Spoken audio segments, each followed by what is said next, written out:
Good morning. So I have the clicker. Good morning. I hope everyone had their coffees because it's going to be, I think, hopefully exciting presentation. I'm just going to check. Yes, this works. And thanks a lot for creating the space to talk about crime. So I work for an organization that's called UNODC, and today I'm going to talk about what UNODC is, in case some of you are not familiar. Crimes in the fisheries sector, transnational organized crime, crime convergence, and that's a very interesting concept, and criminal justice responses. So I know in the past, I think this is the 9th day of the meeting, you talked a lot about technical issues, fisheries management, safety on vessels, human rights, labor rights. So this is a new angle, and I hope it brings in a different perspective. So how many of you know about UNODC? Okay, so we have a critical mass. I'm going to just give a short overview. Our mission is to tackle world drug problem. That's a really big job. Fight organized crime, prevent counter-terrorism, prevent counter-corruption, money laundering, economic crime, and promote fair and effective criminal justice system. So we have a very big mandate that relates mainly to crime, but also to crime prevention and good conditions in the criminal justice systems. We also custodians of 3 international UN conventions. The first, it's a UN Convention against Transnational Organized Crime, we call the acronym UNTOC. So if you are in the international development, I think you know there are many acronyms. In the UN, there are even more. United Nations Convention against Corruption, and United Convention against Cybercrime. That was recently signed in Hanoi last year. Also, the United Nations Convention against Transnational Organized Crime covers money laundering. So for now, there is not a specific international convention, but many aspects of money laundering are covered by UNTOC. So do you know what organized crime is? We have 1 hour, been like in this course, so just give a guess, don't be shy. What's organized crime?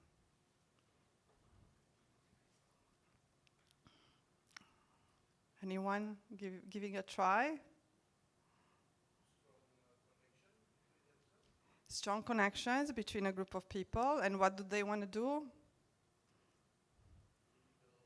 Illegal things. So it's a group of people who are organizing themselves to do something illegal. And when it's transnational, it means it has ramification in more than one country. That's really great. Thank you so much. So we are going to see, so what's the, I think the main things that we are going to talk about today is the United Nations, the transnational organized crime. We are not going to go in all the convention, but it's the main international instrument to fight against transnational organized crime. And there are 3 supplementary protocols that are added to the convention subsequently. Once it's on trafficking in persons, smuggling of migrants, and illicit manufacturing and trafficking of firearms. So all these protocols have very long names that I'm not going to mention now, but they cover the criminal aspects of these topics. Also, the UNTOC promotes cooperation between countries, so has legal instruments to allow countries to exchange information and to exchange evidence in order to prosecute cases that are involving transnational organized crime. And also what's also important, subsequently there are different resolutions. There are a conference of parties of UNTOC, and they added a resolution on crimes that affect the environment. So crimes that affect the environment are covered by currently by the convention, but only certain aspects. So there is still, I think, in very initial stages, and there are more, I think, amendments that some member states require in order to make the crimes that affect the environment even stronger in the convention. So what's the transnational organized crime in the fisheries sector? I think you saw that, why it's important. It's important for food security, economy, livelihood, and also it's a very, very complex supply chain. So what happens when there is a very complex supply chain? It means that there are a lot of places where places in the supply chains, they're very vulnerable. They can be vulnerability to crime, corruption, human trafficking, money laundering, so all different things that can happen across the value chain of fisheries.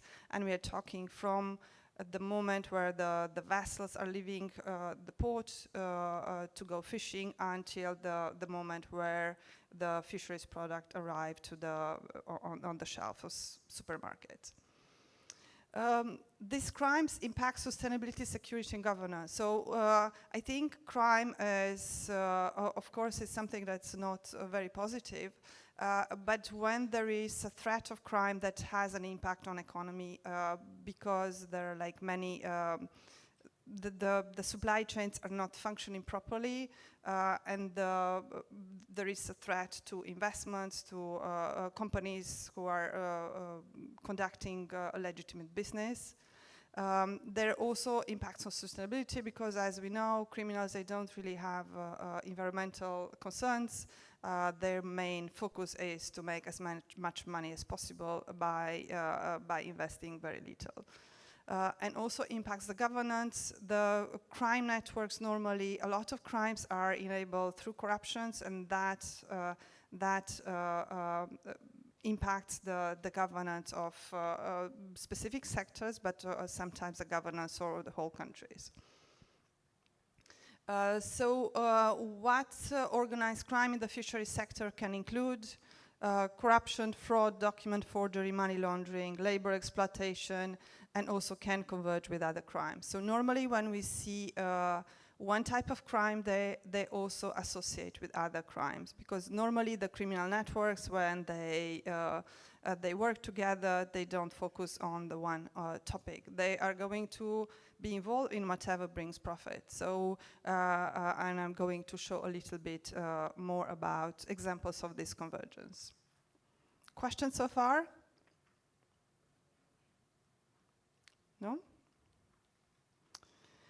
So, crimes in the fishery sector. So, crimes in the fishery sectors, they're not limited to IUU. I think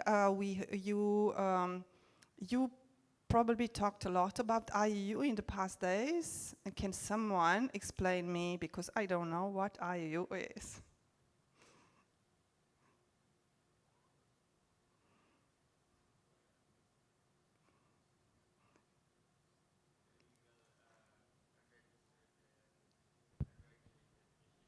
IUU, exactly. And what can involve?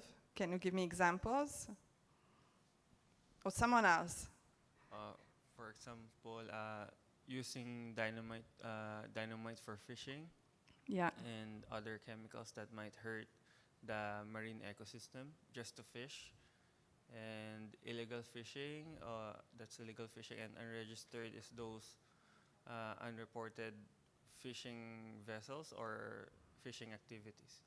Okay, excellent. And also marine protecting areas. Yes. Yeah, exactly. So IU normally covers fishing activities. Does IU cover labor?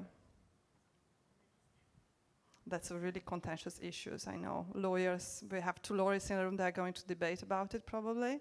Does IU cover labor abuses? Yes. Yeah, so IU, in general, anything that's illegal associated with fisheries, when the fishing is happening. So what we're looking at, I think, from this perspective, because I think IU is very well taken care of by FAO. Also, we are collaborating with FAO on some projects that we have. So we are also looking, in addition of IU, crimes associated with the fisheries sector. It means this doesn't necessarily have direct link with fishing activities.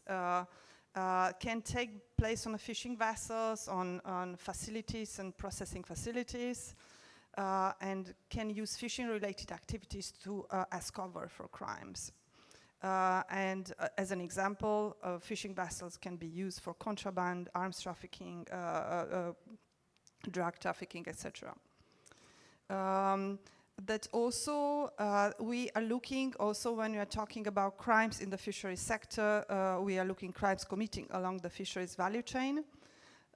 It's not part of actually fishing, but linked to fishing operations. And I'm going to show a little bit later all the value chain and different points that we are referring to. And this extended to trade, ownership structure, financial services associated with the fishing sector. Can someone guess why the ownership structures are important in the fishing sector? Think about multiple jurisdiction, beneficial ownership.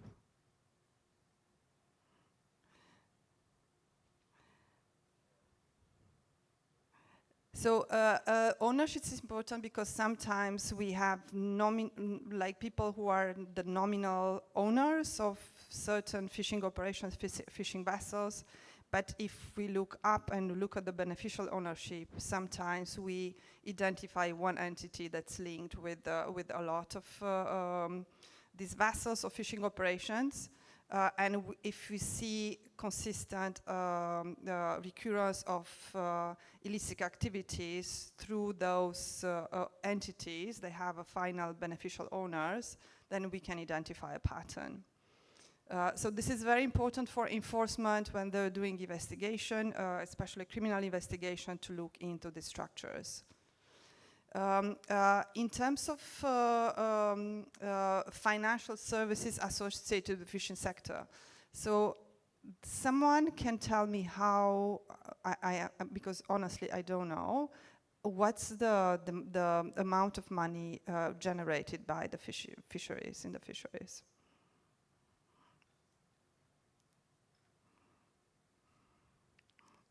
That's a tough question. Let's roughly. Maybe can we get some help from the professors? Hundreds of billions. Yeah, I think it's around 200 billion estimate.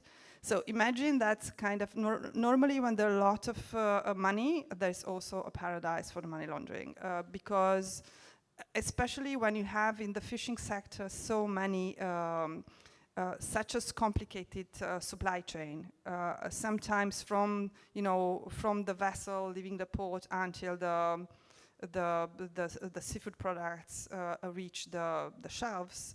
There is so many places where money is exchanged and transfer between entities. So there are a lot of opportunities for money laundering as well. So example: corruption, fraud, forgery, tax crimes, and money laundering.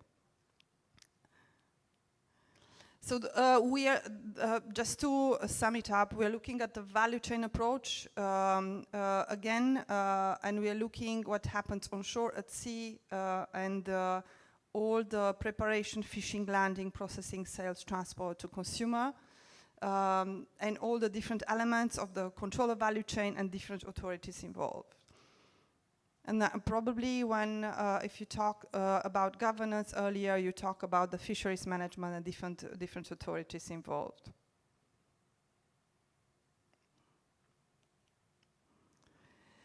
So, in terms of enabling factors, probably you discussed quite a lot, and it's in the region here, there have been discussions in the past, I think more than a decade ago, the discussions when I think there are a lot of media articles and reports about human rights at sea, slavery at sea.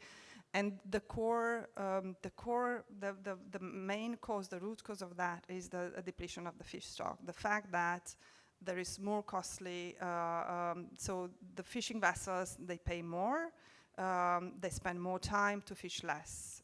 And this is one of the causes that triggered the need for cheap labor and all that I think you know very well what happened. There is also porous border, irregular terrains provide for camouflage ideal for rendezvous and drop-offs. There are a lot of small ports where that facilitate different crimes, and I'm going to show an example a little bit later. There is also the volume of marine traffic. It's so high, it's really hard to catch up, and we see also in terms of fisheries, but also the containers who are crossing the borders. And some countries, especially here in the region, they have really vast coastlines, so it's almost impossible to have a good oversight of everything that's going on. And also there is weak monitoring or enforcement because there are never enough resources to monitor these things. And sometimes also the regulation, it's not strong enough in order to deter such activities. Right now we are going to go the role of the corruption in the fisheries sector. One of the things facilitate illegal licenses, falsify documents, and authorize access to resources. Can someone maybe help me explain what this means in practice?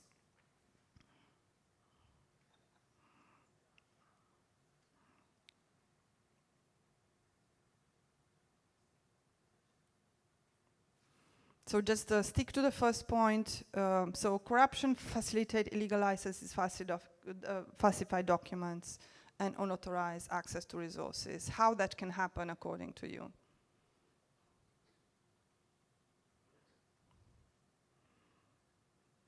So I think it's easy.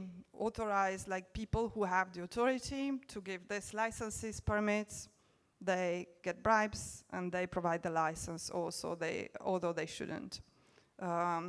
Then also there is another layer of corruption where, for example, when there is a prosecution investigation and someone is asking for evidence or trying to collect evidence, but there is bribery involved in order to conceal that evidence. And even there is bribery and corruption in, I think, among judges, prosecutors, and that weakens actually the legal cases. And there are sometimes the corruption may and can involve, I'm not saying that this is the case for everything, but there are vulnerabilities. If, for example, someone is bribed to turn a blind eye, so okay, you never see this, here is some money, let's forget this ever happened. So this can also be one of the things that enable illegal activity in fishery sector. We also, in order to support states to identify different vulnerabilities and put in place measures, my colleagues, they put together this guide, it's called Rotten Fish, that talks about corruption and has different kind of assessment tool in order to identify this risk. And there is a link to the guide and a link to e-learning module that are available if you click on them on this presentation. The preventive actions needed are transparency. I think that's across all commodities that are vulnerable to illegal activities. Transparency is very, very important.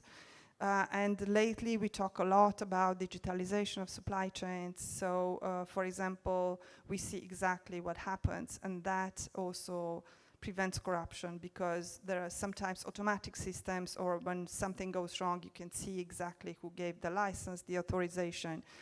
So normally transparency and digitalization would decrease the likelihood of corruption. And there is also the matter of accountability, because sometimes someone would say, because I know for other environmental commodities, oh, it's just environment, or it's just fish, it's not drug, so let's be like more lenient, not give them very big penalties. However, when you look at the impact of the money that's generated, I think it would be important to have the proportionate penalties for crimes in the fishery sector.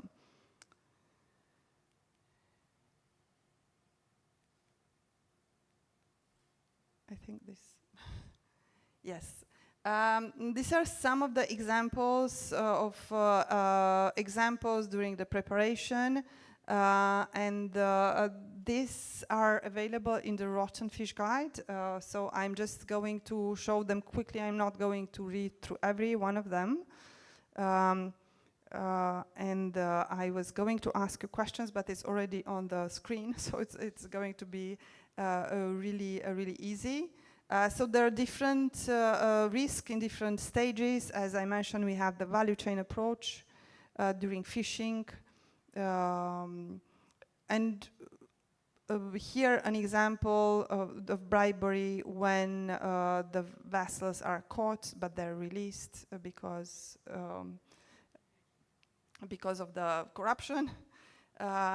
And sometimes even because there are inspection teams at sea, and one of the inspection who's like the corrupted enforcement person, they may help the inspected vessel to conceal illegal actions at sea, or pretend they haven't seen anything.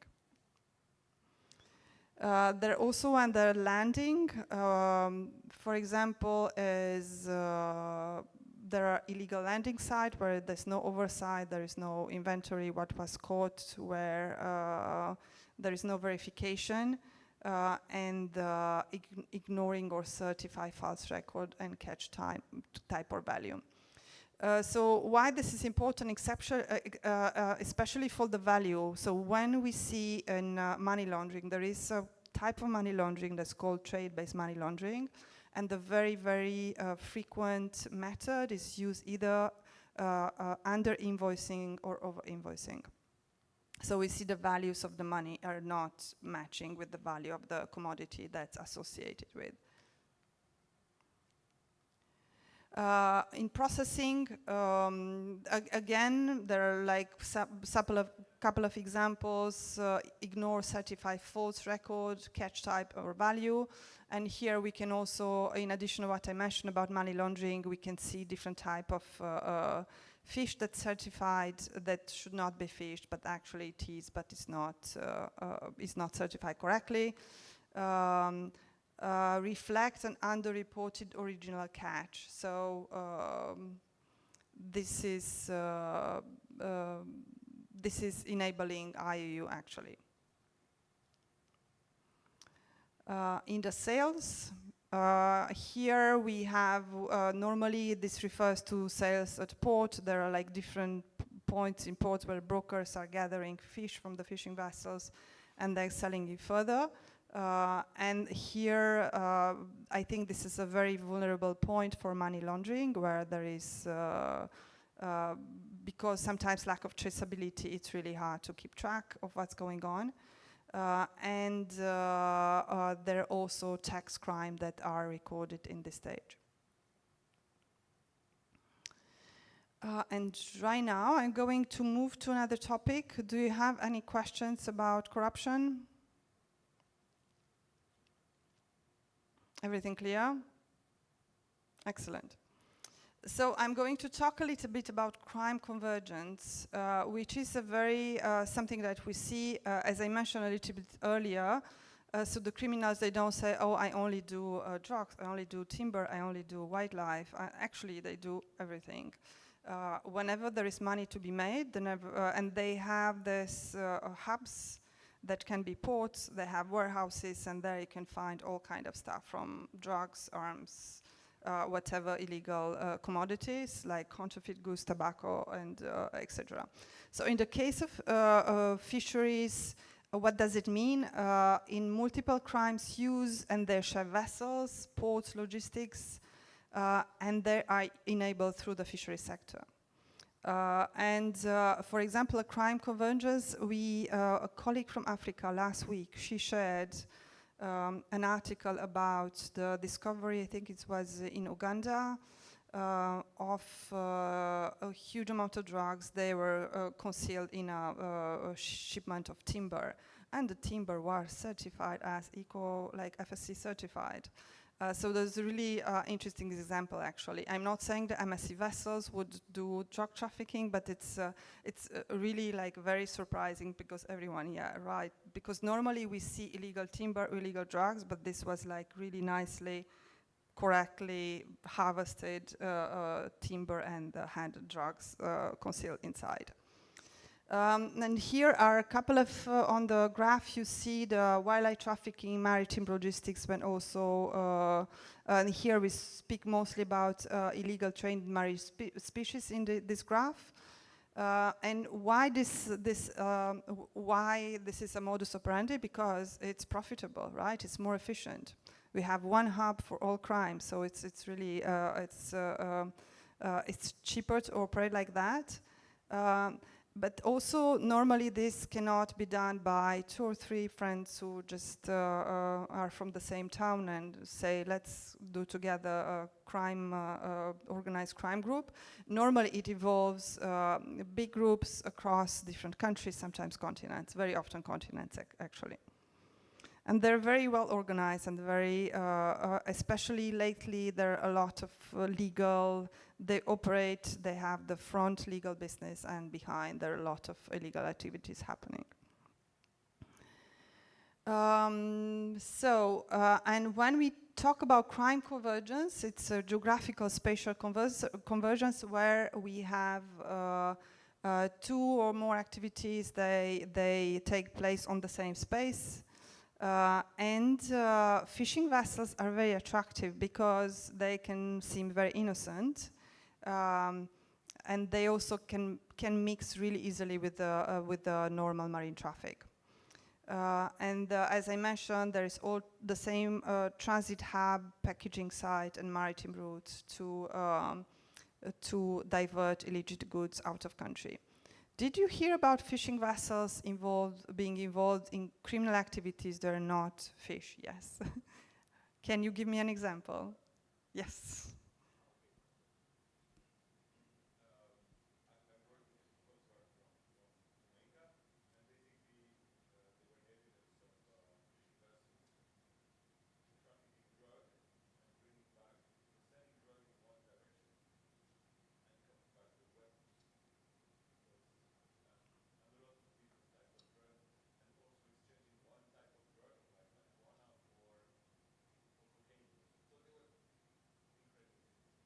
Yeah. A bit of anecdote, like a few years ago, I was doing a research project on shark finning in PNG, in Papua New Guinea, and I wanted to talk to fisheries observers in one of the ports, and it was a transshipping port, and they were so scared to talk to anyone. I said no, like I know people who talk to these researchers and they disappeared, etc. And I was, oh, what's going on here? And in the end, like off record, like some agree to talk. I said, shark fin, it's the least of your problem here. They said, what about drugs? What about weapons? What about, and they're not talking about that specific port, but they describe different routes and how fishing vessels were used to traffic this. And one, I think they said that someone tried to threaten to denounce authorities what was going on, and that person disappeared. So, especially in the Pacific, I think there are lots of cases of disappearance of fisheries observers, and the very mysterious cases. So, if you want to look into something interesting, I think it's there is no evidence of wrongdoing or foul play, but I think it's a lot of suspicious cases that they came up. Yeah, so this is another thing. Shared criminal networks, as I mentioned, they don't have a preference. Maybe they have a preference, but they're working across illicit markets. Vessel engaged in IO fishing may also smuggle turtle shells, exotic reptiles, or traffic wildlife. I think the examples are like cute animals, but in some cases, as we mentioned, there are drugs and arms trafficking. And also the infrastructure is ready, right? So everything, it's very well established. They have the routes, they have the crew, they have the storage, including the corrupt contacts who are going to sign papers or give the authorization for more than one commodity. So it's just a small added thing for them to make more profit. The supply chain logistic convergence. There is also different supply chains are really easy to conceal some other goods. And the example of wildlife, traffic wildlife, it's really easy because wildlife is not, for example, pangolin scales or other type like or tiger bones or other type of wildlife trafficked in this region. It's really easy to put as frozen product within the cargo of fishing vessels. Yeah, again, there are gaps because there is so much traffic and so little resources for enforcement. So the crime networks are taking advantage of that.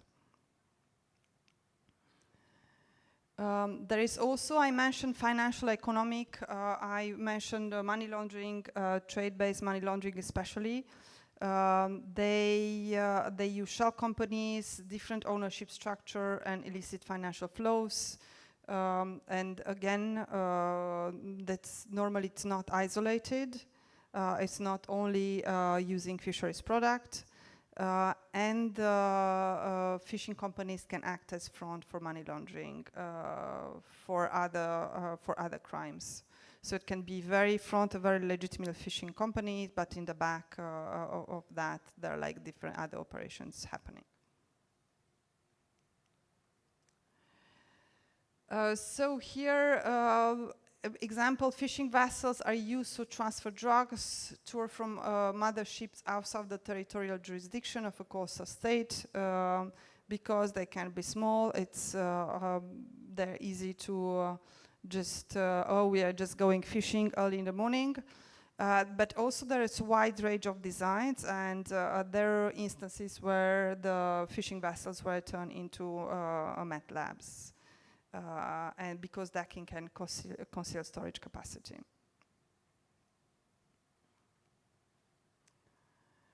And some case studies, very recent. This is from my colleagues from the Global Maritime Crime Program. So they're looking in everything that relates to a maritime crime, regardless of the commodity. For example, do we have someone from Indonesia? So this is from Coast Guards, I think from Indonesia, Tanjung Priok in Jakarta, 3 tons of pangolin scale concealed inside a 20-foot container, falsely declared to contain sea cucumbers and instant noodles, and it was banned for Cambodia. So pangolin scale pangolin is one of the most endangered species in the region, and trafficking pangolin scale, it's a very, very severe crime. And also the scanning revealed 99 boxes of valued at $10 million. So it's not a very small amount. Do you know if one fish cargo can, like on the small fishing vessel, can gather so much money? No, cannot. Even on a big fishing vessel, right? It's impossible. So the value is quite high. And this is also example of wildlife between Indonesia and Philippines. The smuggled 100 endangered parrots and cockatoos from Indonesia to Philippines. And they use the proceeds to buy things, rifle and shotguns, M16, and they were shipped back to Indonesia. I think it goes back a little bit what you mentioned, that one way it's one thing, and when they come back, they bring something else. And apparently this is a case of recurring pattern involving criminal networks connecting Mindanao in the Philippines with North Maluku and North Sulawesi in Indonesia. So there are kind of very well-known like corridors for these illicit activities to happen. And normally, of course, where there is a lot of traffic where they can hide easily, they're going to sneak through. So the good news is, after all this, I think, depressing things, that there are things in place and there are remedies for that. I mentioned a little bit early the guide on corruption, against corruption. This is just a couple of examples what's happening through UNODC, but also through many other amazing organizations. I'm going to talk about a little bit what things that UNODC is doing. Strengthen legal and policy frameworks to address crimes in the fisheries sector, strengthening capacity to address corruption in the fisheries sector. This is specific to corruption, enhancement of criminal justice and law enforcement capacity, and also raising the awareness, because these are like important things to be aware of, because not everyone thinks about all these aspects. Very often everything is limited to IUU. So in terms of legislative response, we have our colleagues who are responsible for the implementation of United Nations Convention on Transnational Organized Crime, and they made a series of guides on different topics, and they made one for combating crimes in the fisheries sector, and there are different chapters where they are giving examples of how national legislations could be assessed to identify gaps, but also different things that can be included in order to combat crime in the fisheries sector. And we are talking from the maritime zone, RFMOs, fisheries management, up to prosecution and defenses. So there is a little bit for different authorities involved in fisheries, but also in enforcement. We also, not in this region, but in our colleagues in Africa, there are trainings for prosecutors, because environmental crimes are really hard to prosecute, because it's very technical. The evidence is really hard to get because of so many layers of sophistication. And trainings for prosecutors, for them to understand the technicalities of fisheries, and also how they can build a case that's really solid in order to have a successful prosecution. And among that also is the rotten fish, the corruption elements from the rotten fish guide that I mentioned earlier. We also have practical training from law enforcement officers in terms of monitoring, interception, inspection of vessels at sea. And they inspect for different, so they're running training for different commodities. So any crimes that happens out at sea or in ports, I think they provide these really trainings, and there are many activities that our colleagues from the Global Maritime Crime are running training in. There is maritime awareness trainings, and I know they also they partner with some of the data providers to do the monitoring. I'm not specifically Global Fishing Watch, but similar satellite imagery platforms and platforms being able to detect AIS and how to look at the VMS, etc. to detect. Probably you spoke previously about that. Also in Southeast Asia, there is infrastructure. There are training centers that are run by UNODC in different places. There is a big one in Batam in Indonesia, and there are national training centers in the Philippines, and there are different schools in Batam and Manila. So, just coming to a close, that crimes in the fisheries go beyond IUU through the value chain, involve organized groups exploiting multiple crime types converging in the sector. So this is one. Corruption plays a really, can play an important role actually in enabling these crimes. And for enforcement, it's important to have intelligent-led responses, and it's important enforcement not to work alone. I think different agencies with different skills and technical knowledge, they need to come together and work together in order to combat these fisheries, because someone from enforcement may not know all the details that fisheries authorities can know. So it's really important, and also work with prosecutors, so have this like task forces at national level in order to have effective response.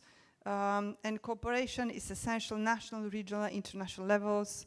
So these crimes are not happening in one place, they're like connected, and if there is no cooperation, it's really hard to identify the fact that they are connected. And we are committed to support member states in countering this crime, and we are working with the partners in order to try to prevent and counter these crimes.